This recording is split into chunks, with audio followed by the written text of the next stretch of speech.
Sam Gainsborough is a director and animator whose work mixes analog and digital techniques in unusual ways to create beautifully tactile films. Sam's recent short film, Facing It, was set in a bustling pub, if anyone remembers those, and explored the topic of social anxiety, with the protagonist's struggle playing out in plasticine across his highly expressive face. Really, though, I won't be able to do it justice alone in words. So let's get Sam up to talk us through this. Sam, if you wouldn't mind turning your audio and video on, so we can say hello. Hey, how's it going? I'm all right, thanks. How are you? Yeah, amazing. I just want to say, firstly, thanks so much for having me. It's been so nice listening to all the talks so far. Super inspiring. It's amazing. It's really great. It's been great, and I'm sure you'll be as well. I'm really looking forward to this. Over to you, really. Cool. So I was just thinking about the best way to introduce the film, because we're going to watch it now. It's a bit of a funny film to talk about without everyone having seen it. So I think the best way for me to set it up is, I guess, if I just talk slightly about my run up to that point before making it. So really, I fell in love with animation when I was a little kid, like watching old things like Trapdoor and Wallace and Gromit and all those old claymation, early Aardman, really expressive films that were covered in fingerprints. I really, really loved that. And that got me into animating at a very young age. And then as I grew up, I eventually got more into live action filmmaking, and especially script writing. Like when I went to university, I studied screenwriting. And it was doing that for 3 years, I really started to miss the sort of being surrounded by mess and paint and things like that. So as soon as I graduated from that course, I sort of U-turned my career path, decided I wanted to become an animation director. And then for a few years, I just made music videos and started really experimenting with different techniques. And I like to think of it now as a bit of a belated foundation year, really, for me. So I did that for a few years, making lots of different music videos, trying out lots of different techniques. Lots of those music videos, I hope you never see. They're pretty bad. But it was a good exploration for me, just creatively. And then a few years after doing that, I came to discover about the Master's Directing Animation course at the National Film and Television School, which seemed like a really great opportunity for me to sort of bring everything together, because by that point, I sort of started missing script writing and storytelling, but still loved all these animation techniques. So in a way, the film that we're about to watch is my first experience of just like trying to cram all those things together in a way. And it was a process of really learning and thinking about how a film's technique can really like get under the skin of a character and communicate something that straight live action wouldn't be able to.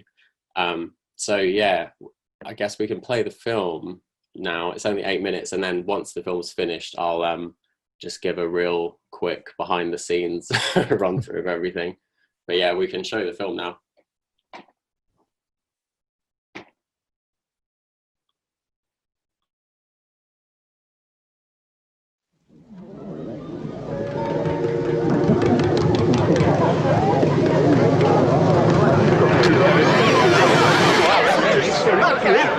Oh, well, okay. Right, seems that right. What else was surrounded?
Sam, I'm just going to pop back up to say, because I feel like if you'd done that in Nicer Tuesdays, if we'd shown that, there would have been a huge round of applause at the end of it. And just going to say for everyone at home watching how amazing that was. I'll leave you to it now, but yeah, just wanted to say that. Oh, thanks for that, because it would have been slightly weird we just start talking. But yeah, no, I hope it streamed okay for everyone at home. But the film is online, so if anyone couldn't see it smoothly for any reason, if you just Google Sam Gainsborough facing it will pop up. So yeah, we can go to the presentation now, and I'll just give a real run through of behind the scenes of that. So before we start, here's some little clips of my other work. So I finished the film about 2 years ago, and the film's still on the festival circuit now, which is really amazing. It's absolutely fantastic. It seems to resonate with audiences all over the world, really, which is so good. And it definitely, for me and my career, is just such a turning point. It really feels like it was the first time I made something where it just felt like, yeah, this is me. This is the direction I want to be going in. And the last couple of years, I've made quite a lot of other work, and I still really just want to embrace fingerprints, wet paint dripping on walls, things that are just super tactile. And I just love that in any art form, really, when an audience can just really understand how something was made. I think that just makes it's way more tangible and way more, it includes the audience in a way. It's a bit like a magic trick, you know. It's sort of like a good magic trick. The audience just wants to understand how it's done. I can't quite explain myself, really, but there's something about when a film or any art, really, when the materials used are just completely honest in what they are. So yeah, so I think I'll just go straight to the beginning of the process, really, because it's obviously such a strange one. I just need to take control of this presentation first. So, right at the beginning of the process, we actually, I basically made a bit of a test film. So I mentioned it briefly earlier, but this whole project was done as my final piece on my master's directing animation course at the NFGS. And that course was really amazing. It's like a 2-year course, and in the first year they get you to go and experiment with any weird ideas that you might have. And this idea for this sort of like animated mask technique was an idea that I'd had in a few years before going to the film school, which I wanted to try and do as a music video, but it would obviously cost so much and take so much time. It was really impossible to try it out without being in the situation that I later got to be in at the NFGS. So this is the test film, which I actually persuaded my housemates to come into our garage at our house. We made the garage look like a pub, made them wear these masks. I made this little test film. So it was really rough around the edges, and I've never showed this to anyone before, so you're all the first people to see it outside of the film school. So yeah, it was super, super rough, but we discovered quite quickly that the idea would work. It was quite simple to get it to work in quite a rough way. Like here you can see the faces are really sliding around, but it was in this shot where just making his mouth disappear, we really realized how powerful this technique could be in really I guess saying a lot about the human condition, and we really tried to explore what feelings we could express through this technique. So yeah, it was really exciting. Maybe it might have made us a little bit too confident because as we started developing the script, as we started developing the script, we were very quick to write in lots of characters. It was a very, very busy pub, which made it, obviously, as you'll soon see, a very crazy process. But the writing the film was a really great experience. I co-wrote the film with Louisa Wood, who's an amazing writer, mainly live action, but she's doing more animation now. And we basically sat down at the beginning and just really tried to think of all the like metaphors we could use this technique for. And quite quickly, it seemed like all of the stories that we were sort of writing around this idea, it was always to do with a character like repressing the way they're feeling. It was always to do with repression.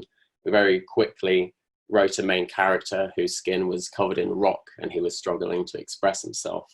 That later became used for the character's parents. It's quite late in the process I actually started drawing images that you can see here of hands all over the main character's face, and that made a sort of really quickly made a really fun way to communicate a character's inner struggle. It's obviously like hands on faces like this, it's been used in other places as well, and definitely films by like Jan Spankmajer were a huge inspiration right at the beginning.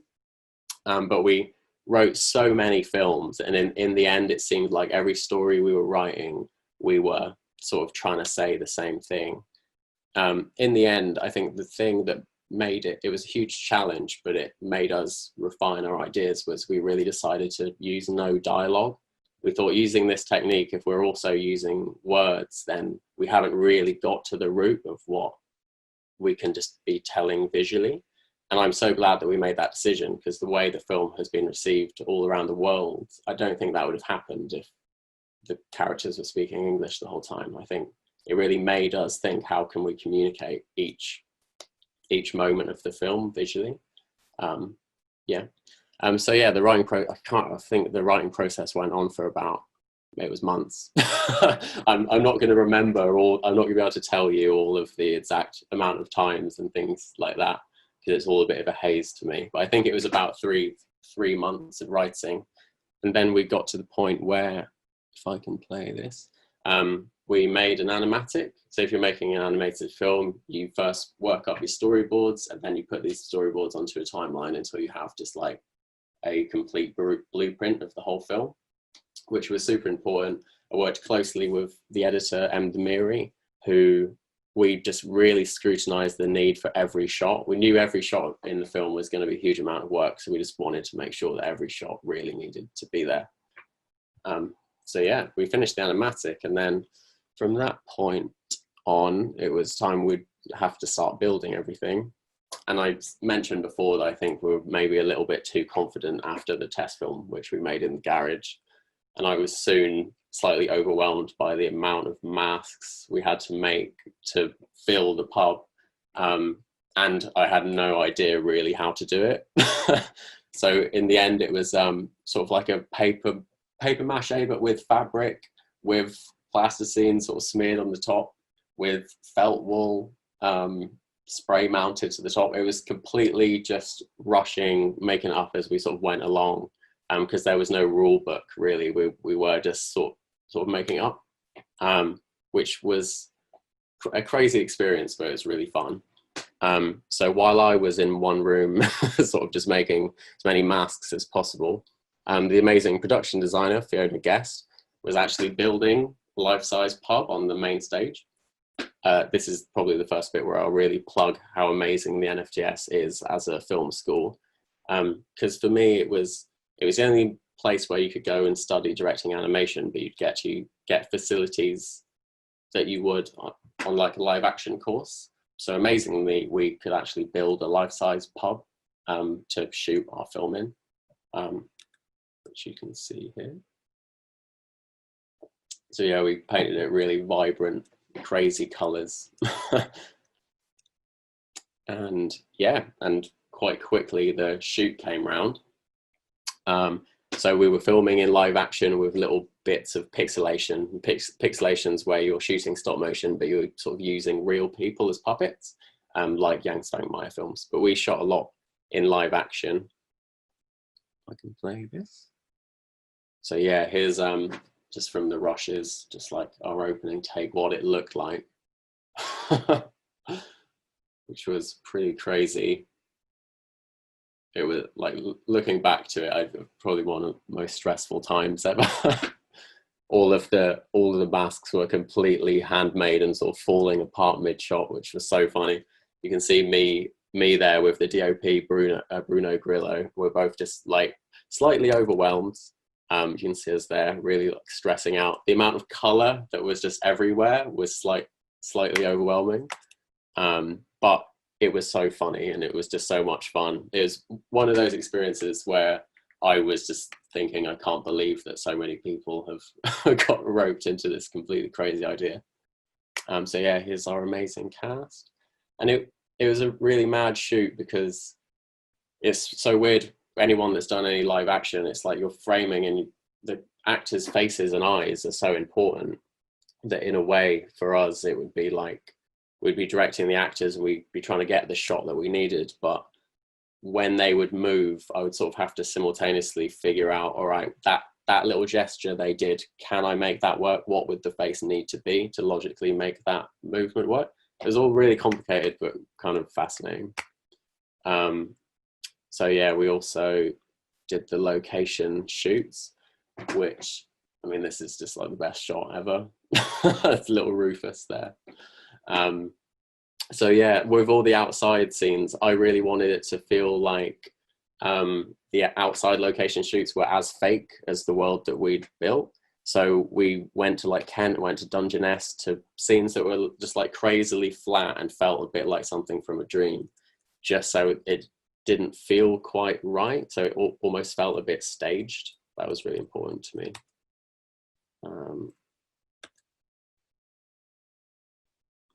So yeah, we actually went around just looking at different gardens and knocked on some doors, and we found it for the barbecue scene, this amazing huge garden which just had this really weirdly symmetrical like hedge to the ground. So again, to get that slightly strange aesthetic. And there's the amazing producer Jimmy, who got the fun task of blowtorching the tongue on the barbecue. There'll be a lot of this in this little run through. I did sort of just keep coming up with ideas that I thought might be funny as like little techniques. And yeah, but burning the plasticine tongue was the first one of those slightly wildest work. But yeah, looked pretty great in the film. So yeah, so after the live action shoot was finished, then we went into basically like 6 months of stop motion, which you can see a time lapse of me. Play it. So yeah, I mean, it was pretty crazy.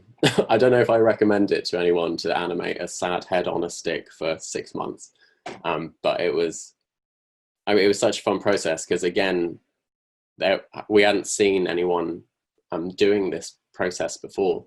And what we did was all the footage that we shot in live action, I bring into the stop motion software and see it as a reference layer. And if anyone knows, there's an animation technique called rotoscoping, which would be, you'd film live action and you would frame by frame draw over the live action.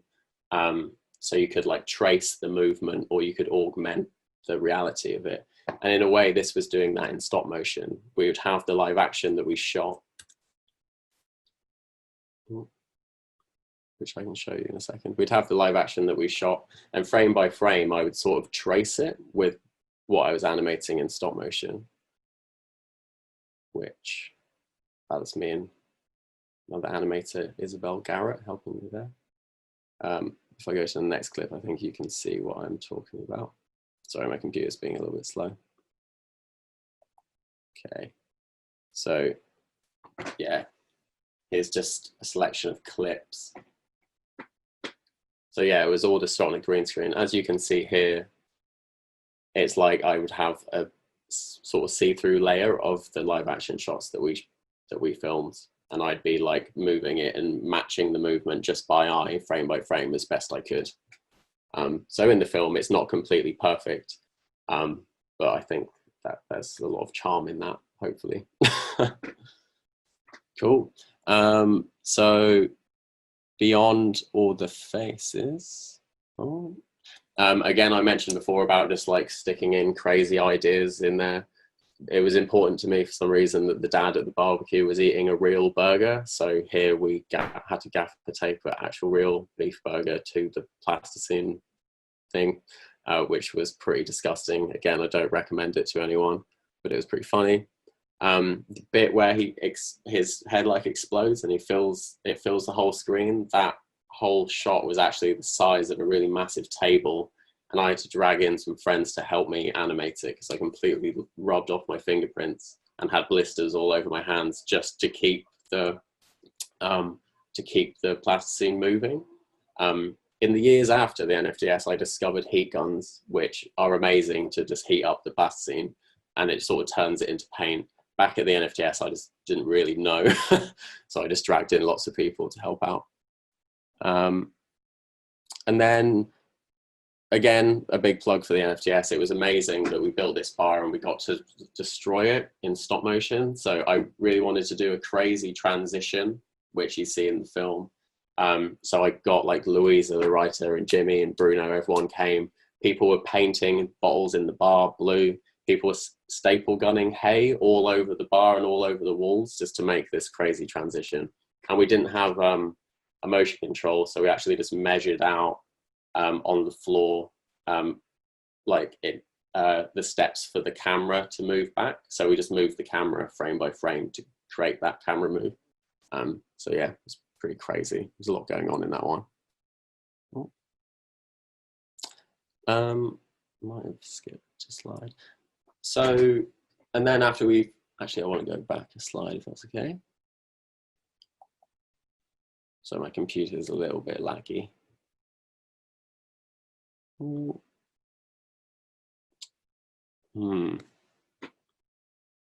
Sorry, 1 second.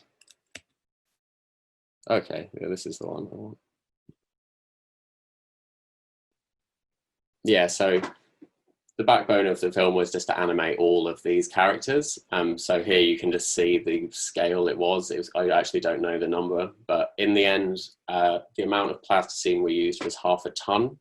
So it was absolutely loads. I completely had enough of animating these crazy characters by the end of it. But yeah, it was about 6 months of just claymation and animation. It's pretty crazy. And then I'll play this. So by this point, at the end of as the heads would be finished in stop motion, we would gradually update the timeline. So we sort of had this edit that was ever growing and transforming, which I'm hoping I can play you, where sometimes you'd see shots like this where the characters' faces aren't on.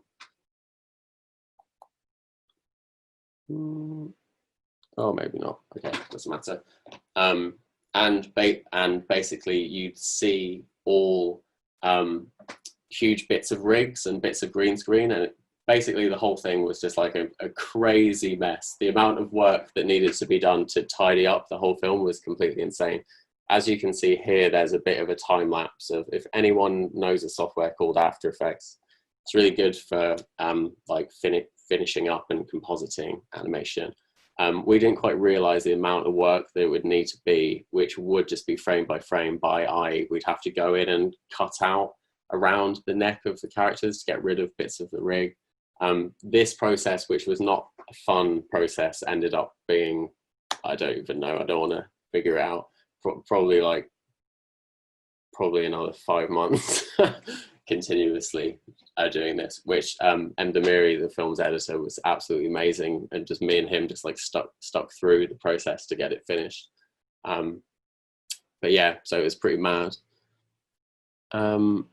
And obviously I'm now like running out of time. There's sort of like endless things to talk about on this film, but I just wanted to mention the work that Jack Newton and Adam Woodhams did, sound designer and composer, because as I said before, it was really important to me that we didn't use any language, just so we could really get to the heart of the technique and the story. But we also set the film in a busy pub with loads of people talking. So Adam, doing the sound design, had to figure out a way to make the characters speak. And I didn't want that to be funny or twee. I really wanted it to be kind of maybe cool, how he augmented the voices. And I think what he did in the end was completely amazing.